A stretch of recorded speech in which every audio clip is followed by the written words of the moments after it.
Very good evening. So let's discuss about the important points from the evolution chapters. So it's very important that how the origin of universe or origin of earth and origin of life take place. सबसे पहले हम discuss कर लेते हैं origin of universe को. तो origin of universe take place in 13.8 billions years ago. Very important points, all the important points from the origin of universe. First is big bang theory. तो big bang theory किसके लिए थे? Origin of universe के लिए थे. Very important and it's originate in 13.8 billion years ago. सबसे पहले क्या, जो एटमॉस्फेयर में एक्सप्लोजन हुआ था, बिग बैंग थ्योरी में क्या होता है, एक्सप्लोजन हुआ था, फिर एक्सपेंशन हुआ था, because of explosion high temperature expand हुआ था. देन टेम्परेचर क्या होता है उसका कूल डाउन हुआ था. उसके बाद इसमें दो गैसेस का फॉर्मेशन हुआ था, that is hydrogen and helium. And after this the condensation take place and this is how the universe is formed. तो ये ओरिजिन ऑफ यूनिवर्स की जो सबसे इंपॉर्टेंट थ्योरी है वो है big bang theories and it originate from the 13.8 billion years अगोस.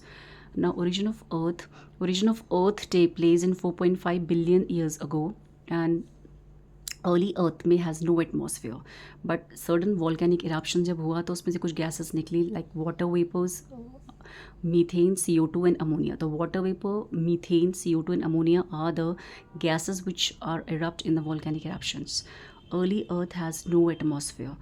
Atmosphere कैसा था वहाँ का इन ओरिजिन ऑफ अर्थ में? That was reducing. Early it was a reducing and high temperature था. It there is no oxygen present. तो O2 इसमें absent थी. Only which gases were present in volcanic eruptions? Water vapour, methane, CO2 and ammonia. And there was a reducing atmosphere in high temperature. UV rays जब in water vapour पे पड़ी तो क्या हुआ? It just break down into hydrogen and oxygen, and this oxygen is just combine with the methane and ammonia and form water, CO2 and ozone layer as a shield. तो it's very important. जैसे water vapour क्या, जब वो उसको in the presence of UV rays change water vapours into the, जैसे उसमें heat sunlight पड़ी तो वाटर में एंड O2 में, and this O2 and methane and ammonia में दिस O2 जो ये जो O2 है वो दिस कंबाइन हुआ मीथेन एंड अमोनिया के साथ and form water, CO2 and O3. After some time water vapor cools down. After some time the water vapors it cools down and in the form of a rain, and these rains is deposed in the depression of the earth. तो जितने भी depression थे अर्थ में और इन्होंने oceans का formation किया. तो in origin of earth is originate in the 4.5 billion years agos. Early earth में कोई एटमॉस्फेयर नहीं था. वॉल्केनिक इरप्शन में hydrogen, water vapours, methane, CO2 and ammonia निकली है. एंड एटमॉस्फेयर पहले रिड्यूसिंग था, no O2 present and high temperature था. यूवी रेस में क्या होता, चेंज हुई किस में? वाटर वेपर्स में. वाटर वेपर को यूवी रेज ने चेंज किया किस में? H2 एंड O2 में इसको तोड़ा. फिर O2 क्या हुआ? मीथेन और अमोनिया के साथ मिक्स होकर उसने बनाया H2O, CO2 and ozone gas. After some time यही वाटर वेपर जब कूल डाउन हुए तो उन्होंने रेन का फॉर्मेशन किया और रेन क्या जाके जमा हो गई अर्थ की डिप्रेशंस में. Now origin of life. तो origin of life take place 3.8 billion years agos. It's very अलग अलग इसमें थ्योरी दी गई साइंटिस्ट ने. जैसे थ्योरी ऑफ स्पेशल क्रिएशंस थी तो इसमें साइंटिस्ट ने ये कहा था कि जो थ्योरी थी ना, ये कोई प्रोडक्ट ऐड हुआ है ना कोई एक्सटेंड हुआ है, एंड 4000 ईयर्स अगो जो लाइफ है ओरिजिनेट हुई है. तो इनकी थ्योरी को क्या कोई मान्यता नहीं दी गई थी. तो theory of special creation, theory of catastrophism was theirs by George Cuvier. Life exist from pre existing life, ये थ्योरी दी थी लुइस पैस्चर ने. Is very important. Louis Pasteur has given the theory life exist from pre existing life. Theory of spontaneous generation की theory थी. जो life है वो originate हुई है हमारी mud and non living things से, तो उसको theory of spontaneous generations. Theory of chemical evolutions is very important. Originate from the inorganic molecule. जो लाइफ है वो इनऑर्गेनिक मॉलिक्यूल से ओरिजिनेट हुई है according to theory of chemical evolution. इसमें जो मेन गैसेस थी वो थी water vapours, ammonia, methane, H2 and CO2. There was no oxygen present and इसमें एटमॉस्फेयर कैसा था? रिड्यूसिंग एटमॉस्फेयर था एंड हाई टेम्परेचर्स था.